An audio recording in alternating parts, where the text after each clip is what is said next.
Good morning, everyone. I'm Brian Sonnenstein, and I'm joined by Kevin Gosztola of Shadowproof. Good morning, Kevin. Court has adjourned for the week in the extradition hearing for WikiLeaks founder Julian Assange. You have been fighting through it this morning to cover it, come hell or high water.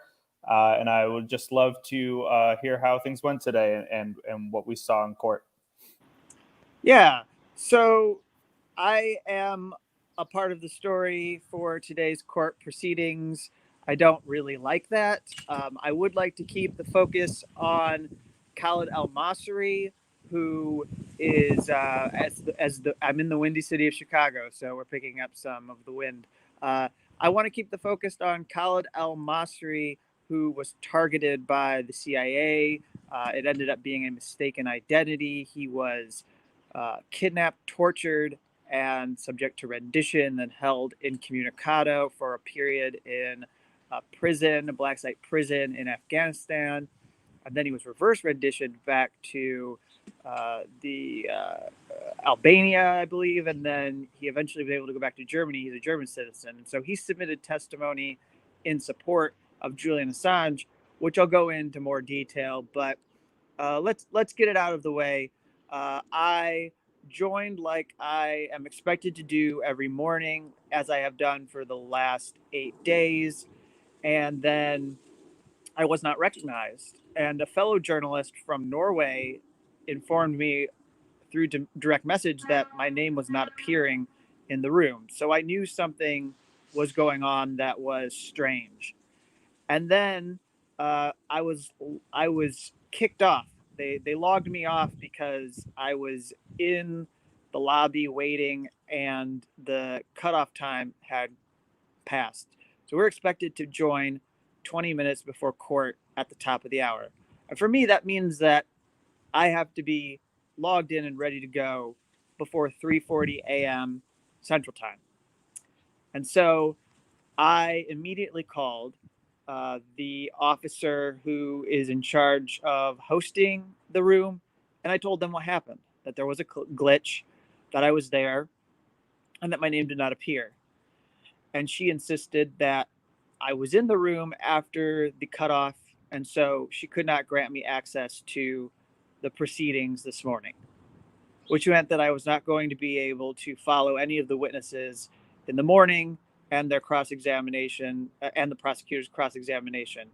And that person that I missed was Nicholas Hager, who is a journalist from New Zealand who has quite some experience working with the U.S., the Iraq war logs, and then the Afghanistan war logs and the U.S. embassy cables as they relate to New Zealand security forces or military forces and their involvement in U.S. wars, and as they relate to other national security stories that he wrote about in his books. So I missed his testimony. I did not get to see the cross-examination. And while that was unfolding, I had the statement. I was able to share snippets from the statement that's provided to all journalists every single day. So I got that out so I could still get in on doing some coverage. But I was using an attorney that I have as a resource to challenge the court to give me access so I could get back into proceedings. And I had friends, colleagues who are in the video logged in. They were telling the court to allow me into the room so that I could see the courtroom feed. And those people were threatened. They were told that if they kept, quote unquote, abusing the chat function, they were going to probably face the prospect of the chat being shut down. So it would no longer be available for them to use when raising technical issues. They were told that what I was going through was not a technical issue and that they could not do anything for me. And so everyone was to ignore what I was going through. And then I put in an application to the court. My lawyer actually put together a statement with information from me about what had happened. I disputed entirely this idea that I had disregarded the cutoff time. I was there in the room like I'm supposed to be, and I should have been able to cover the proceedings in the morning. But the woman who I would have contacted is out of the office today, was out of the office today, and there was no clear direction on who I was supposed to contact to fix this. I was not given any information for a court technician, so I was working through channels that I have open to try to get to someone in the court so that I could get access. And then, as I learned that I was locked out, I wondered, am I going to miss Khaled el-Masri's testimony? This is a man who was targeted by the CIA in ways far worse and more severe than what Julian Assange even faced in the embassy. And I was learning that day that he was going to take the stand potentially with a translator. And I was facing the possibility of not being able to hear his testimony because of this snafu. And I kept pushing and pushing.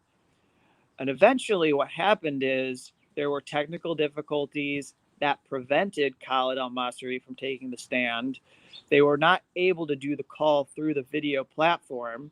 And so what ended up happening is Mark Summers, one of Assange's defense attorneys, read into the record a statement that had what was going to be entered into evidence from him.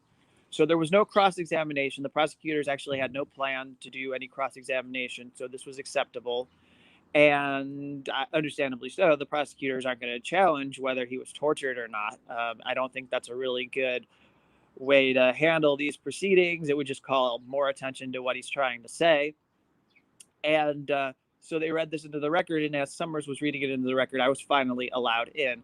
And then moments later, I have to say, the court officer who is hosting the video platform sent a message to me that they had investigated, that they were sorry for the delay. I got an apology, and they recognized that it was technical difficulties, and I was in there before the cutoff.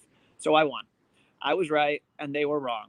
And I don't know if there's anything you want to say to me about that, but I'm ready to move on and keep the focus on what happened today in the proceedings, which is of more consequence than the bureaucratic mix-up that happened. Although I will say that this is the kind of thing that Rebecca Vincent of Reporters Without Borders, and she came to my defense, this is the kind of thing that has been extremely frustrating throughout these proceedings because there's little direction given to journalists, and you can see how arbitrary it was that I was cut out, and there wasn't really a clear laid out process for me to get back into court. And even during breaks when we were just sitting there for 20 to maybe even 30 minutes waiting for the next thing to happen, nobody was letting me into the room, even though I was there in the lobby, because they were insisting that I had not made the cutoff in the morning, and so I could not be there. If I was physically at the Central Criminal Court,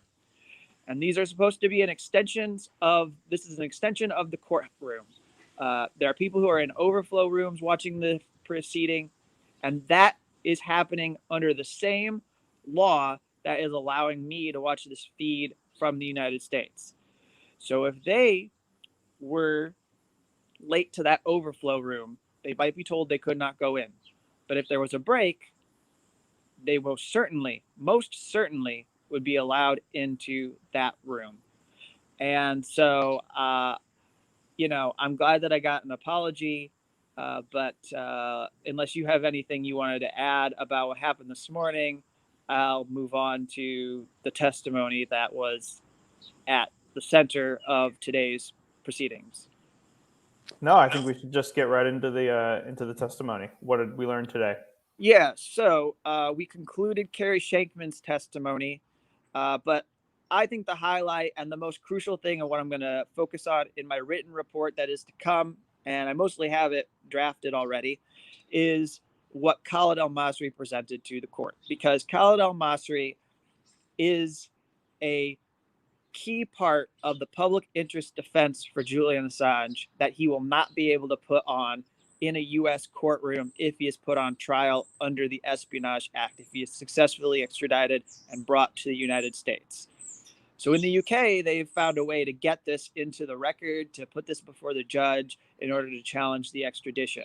But it's important because Khaled el-Masri is saying that the cables from WikiLeaks exposed how the German government was pressured by the US not to allow him to have justice, not to investigate the CIA team that was responsible for his abduction and torture, that that these people were not properly prosecuted because of the United States government's pressure. This also happened in Spain because he mentions that there was an airport in Spain in which he flew through. And so this is a crucial aspect of the case, that the government is going after Julian Assange, and Khaled el-Masri benefited from the WikiLeaks publications. And he says so in his statement.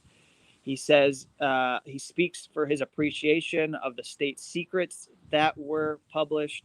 And there's much more detail in the Twitter thread for today. And there will be much more detail in my written court report. But what we know from Khaled al-Masri is that he was told, after it was realized that he was not the person they were trying to go after, the CIA warned him that there would be consequences if he spoke to the media or if he spoke to any local authorities when he returned to Germany about what had happened to him. And so he was threatened, and he has lived in some state of fear ever since 2004 when this took place, because that's what the CIA's message was to him, that they were going to keep a close watch to make sure he did not talk about the abuse and mistreatment and the torture that he endured during this time.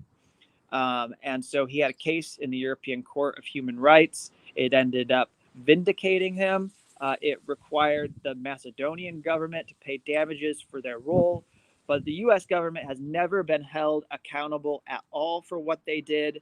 And in fact, FOIA, Freedom of Information Act lawsuits have tried to obtain information about what happened to him. I think that they did end up producing some material eventually, and from that, he learned from an inspector general report that they did look into the matter and that they were well aware that the CIA was basically threatening him, that there would be consequences if he spoke out about what happened to him after he was let go.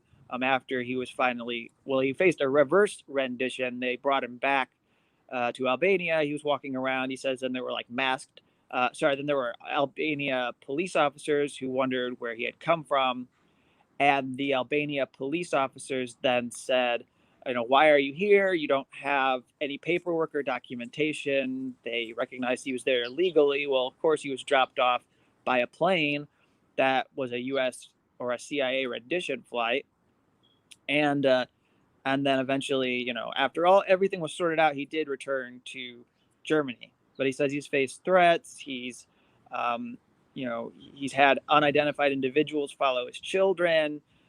He's complained to the police, and the police have acted like he is mentally ill and should be institutionalized.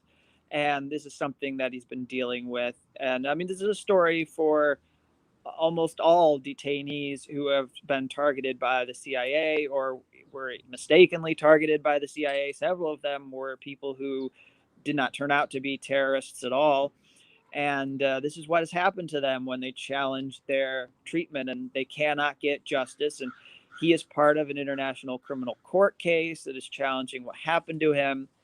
And I stress this, we've raised this before, but I'll repeat it again, that Mike Pompeo and the Trump administration have backed sanctions and have issued sanctions against investigators on the International Criminal Court, saying that this is what they're going to do in retaliation for investigations into U.S. torture.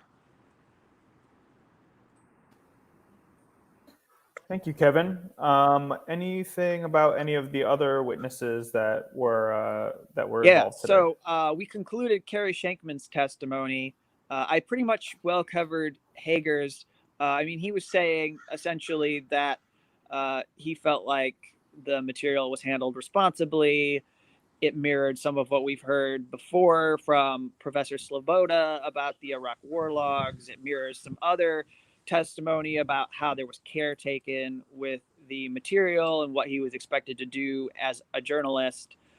And also, he did say that he disagreed entirely with some of the character assassination that has gone on against Julian Assange, that it did not match his memory of his interactions with Julian Assange. So, Kerry took the stand. I think the important takeaway when he came back to finish his testimony with Claire Dobbin, the prosecutor who was cross-examining him, the important thing is that I believe, if I get this correct, he was asked if the espionage. He was asked to confirm.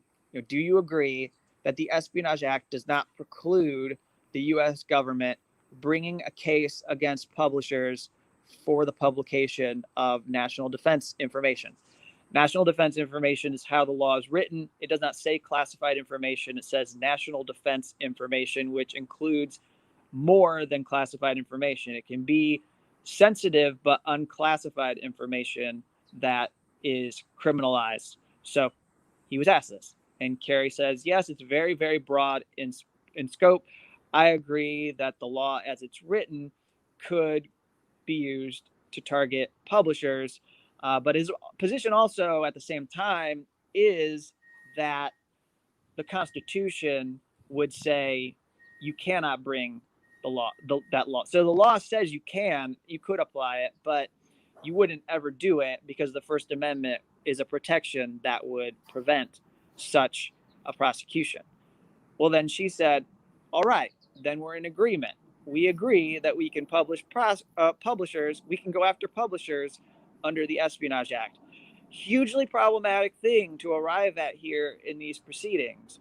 They are saying that their interpretation of the Espionage Act is, even though the Justice Department has never prosecuted a publisher, there's nothing in the case law that should prevent it. And so they're okay with Julian Assange being a test case for this. They're okay with going after him. But they also, they've hemmed and hawed between whether they see Julian Assange as a journalist or not. It seems to me they're accepting that he is a publisher, but he engaged in criminal activity that should not be covered under the law.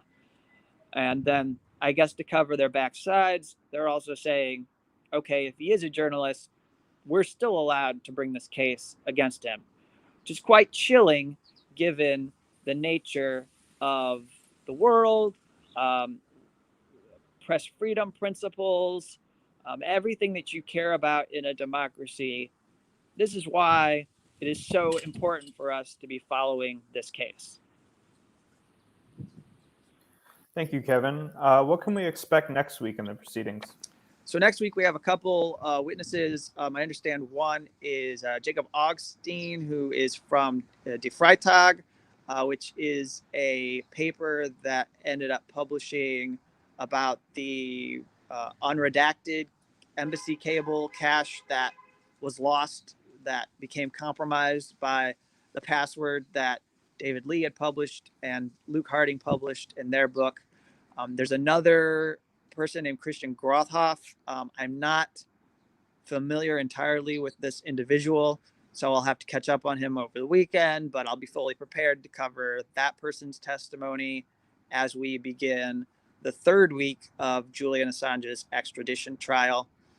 So we expect to collect some more evidence. Oh, I will quickly add before we get too far that another thing happened while I was locked out was the testimony that was entered into the record from Jen Robinson, who is on Assange's legal team, about the pardon offer that was allegedly made to Julian Assange that came from Donald Trump. There's more to dig into with that, but we also have heard about that previously. Back in February, that was a part of that 1 week hearing that involved legal argument, but no witnesses. So it's been known before. She may have colored in some more detail in her statement. I'll get a chance to look at it closely in the next several hours. And, to the extent that there's material that deserves focus, I may make it a part of a written report. But for now, I thank everyone out there who had so much support for me this past week, especially today, while I was not able to do my job, and while I was struggling mightily with the court to allow me access. I must stress that I do not believe this was deliberate. However, I do not control the perception. I do not control the perception of the fact that Khaled el-Masri was scheduled to testify on the same day that a journalist was not allowed into the room to view a courtroom feed. And they later realized it was a technical glitch, but at the time, they would not take the step to verify that what I was saying was true. And actually, I point out that I was not allowed into the courtroom to have access to the feed until it was clear that there was going to be absolutely no testimony from Khaled al-Masri, meaning he was not going to be able to take the stand because the technical glitches were not going to allow for that to be provided. So, do I have proof of cause and effect? No. I can't even really prove a correlation, but I could say I have no control over the perception of open justice in this case if someone believes that I was kept out because it was the same day that a man who was targeted by the CIA with torture and rendition was about to testify. And that's really all I can say about that. So thank you again, especially my journalistic colleagues. There are many people who are covering this trial besides me, not necessarily from the mainstream press, from international outlets, from UK press, I guess not necessarily from the US mainstream press, but from the UK, from outlets that are smaller in the UK, from foreign publications like a Norwegian journalist who came to my support, and then alternative or independent journalists that are doing important work. And they stuck up for me today, and I really appreciate that. And I appreciate everyone out there who has donated and recognized the value of my work in these past 2 weeks. There's at least a week and a half, I think, left in these proceedings. So I'll be back next week, right at it, doing what is necessary to keep everyone updated on this case. Until then, subscribe to my newsletter at dissenter.substack.com if you have not already. And you'll get the written reports sent to your inbox every single day that there are proceedings. And then go to shadowproof.com and support us with donations if you appreciate this journalism. If you think it's valuable, my message to you is don't spend all your time whining and complaining about the outlets that aren't covering it. We're doing it, and we do perfectly fine work. And if you like it, I encourage you to go donate. Amen. Make sure you're following Kevin at Gosztola. You can follow us at Shadowproof.com on Twitter and on Facebook. And make sure you subscribe to us on YouTube. And again, if you want to chip in a few dollars, buy Kevin breakfast for getting up at 3 o'clock and then struggling with the court all day, shadowproof.com/donate. We appreciate your support, and we hope everyone has a nice weekend, and we will see you next week. Take care.